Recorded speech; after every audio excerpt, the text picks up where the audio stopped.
Good morning, everyone. In the previous class, we have discussed about the concept demand. Just a small review. Demand means a desire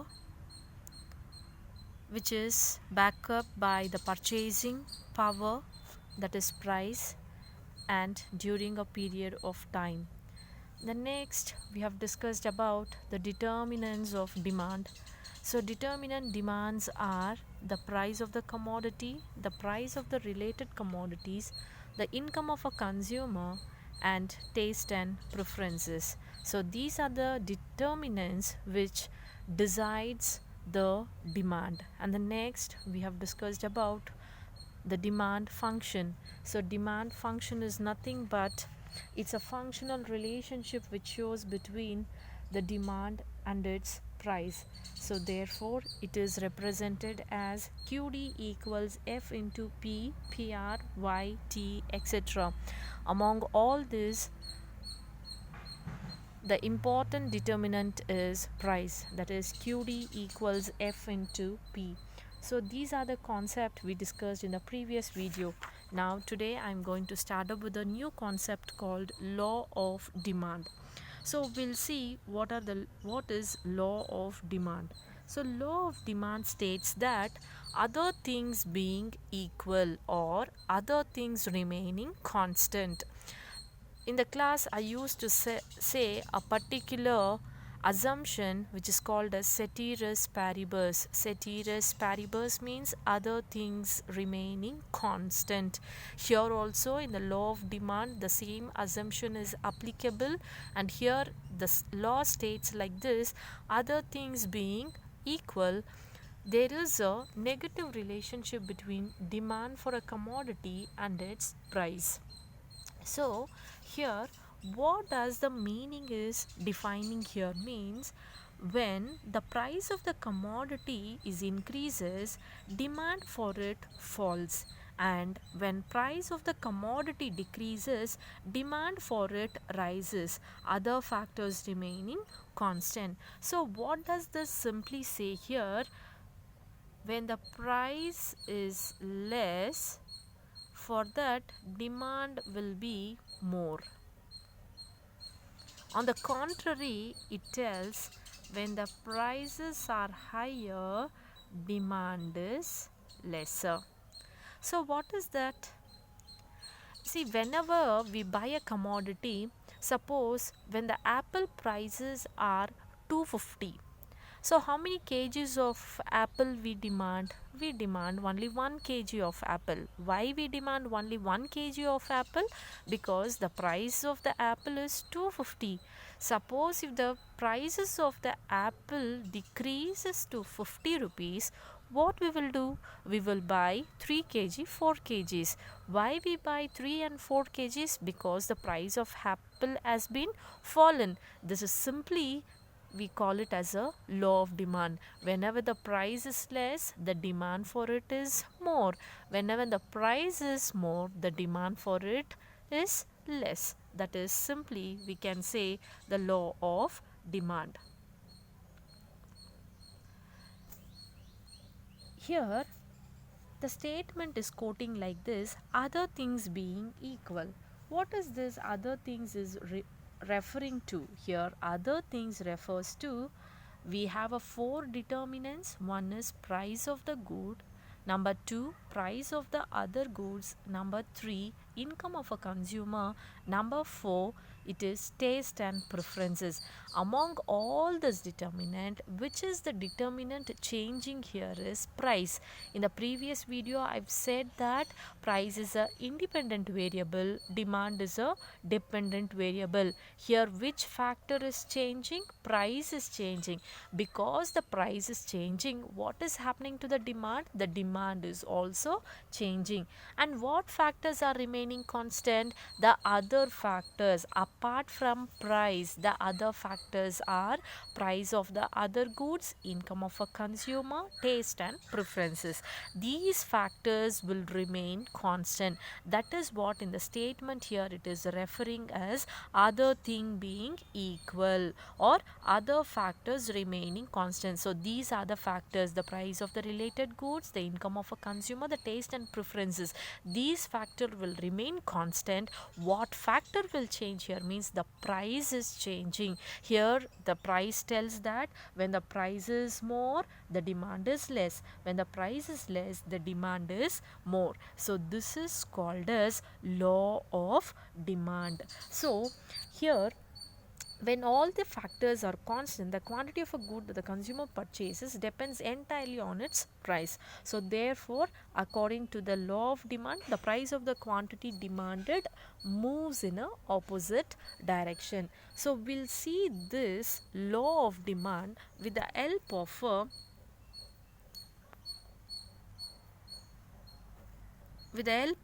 a schedule. So here what the law states, the same thing is depicted in the form of schedule. So here on the left side it is given the price of the tomato per kg. On the right side it is given demand for tomato in kg. So if you observe the price and the demand for tomatoes, here it is clearly represented. When the price is 8, the demand for tomato was only 4 kg. So when the price is 7, the demand for tomato was 6 kg. When the price is 6, 5, 4, if you go on watching it, according to that, the demand for tomato is increasing. So simply I can quote here. So if you take first the price. In the price, what is the highest number there? 8. Which is the lowest number? 4. So the highest number is 8 means, that means the price of tomato is higher when the price is 8. When the price is 8, that is the higher number. I said in the law of demand, when the price is less, demand is more. And when the price is more, demand is less. Keep this in mind. You can watch over the numbers which I have given in the schedule. The price, in the price the highest number is 8. In the demand you can watch that the lower number is 4, the least number is 4. So when the price is more, that is 8, what is the kg of tomato is demanded? Only 4 kg less. That is what I've shown here. When the price is more, that means 8 rupees, the demand for tomato is just 4 kg. If you keep on watching, the last number I'll take that 4. So when the price is 4 rupees, when the price is very less, what happened to the demand here? The demand is 12. That means when the price decreased, the demand is increased. And here the first one you can see, when the price is more, the demand was less. It is a human tendency. Wherever we go, when the prices are cheaper, we buy more. Okay, whenever the prices are more, we demand less. The same thing we would have observed in the onion example. So onion prices, when it is increased, our purchasing power have been decreased, our demand has been decreased. Why the demand for onion was decreased is because the onion price was more. Now we are buying more onions. Why we buy more onions? 100 rupees, 5 kgs of onions is available, so we demand more onion. This is simply, we call it as law of demand. That is what we have understood with the help of a schedule. So this is a schedule which is depicting the law of demand. Next, the same thing we can understand with the help of diagram. So individual demand curve. So the law of demand also can be explained with the help of a graph. The graphical presentation of the demand schedules helps us to draw the demand curve. So whatever in the schedule we have seen, according to this, if you draw a graphical representation, we will get a individual demand curve. Let me make one small example by drawing a demand curve. So the same thing, the schedule, what is the value we have, the same thing when we put it in the form of a graphical representation, we will get a demand curve. So let me show you. So here O x axis, O y axis, always O x axis represents the quantity demanded and O y axis represents the price of a commodity. Okay, so just for an example, I'll write down here 2, 4, 6, 8, 10, 1, 2, 3, 4, 5, 6, 7. Just when the price is 1, the demand for it will be 10. When the price is 2, the demand for it will be 8, 3. So accordingly, here we will have a curve. So all the dotted lines combined together, we will get a demand curve. So DD here is a demand curve.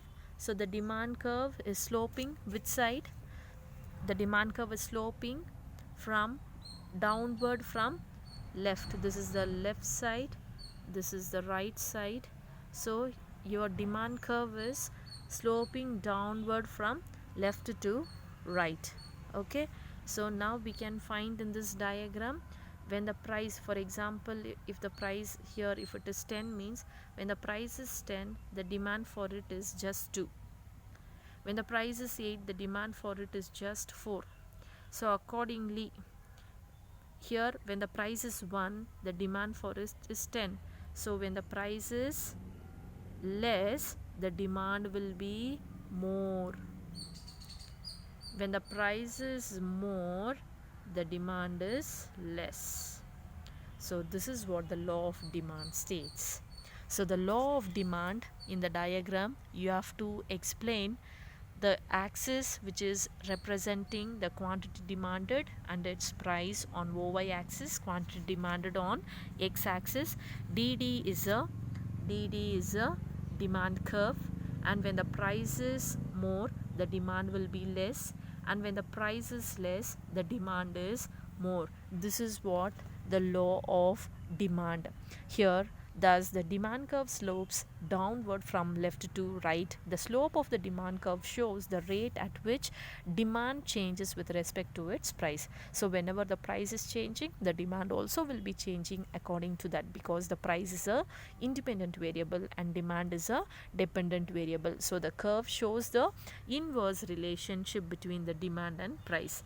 Between the demand and price, it shows the inverse relation. Inverse relationship means opposite relationship. So when the price is more, demand will be less. So when the price is less, the demand will be more. That means demand and price both are moving in opposite direction. So we call it as a inverse relationship between the price and demand. So this is called as a law of demand. If you have any doubt, please clarify through WhatsApp by calling me. Thank you for watching.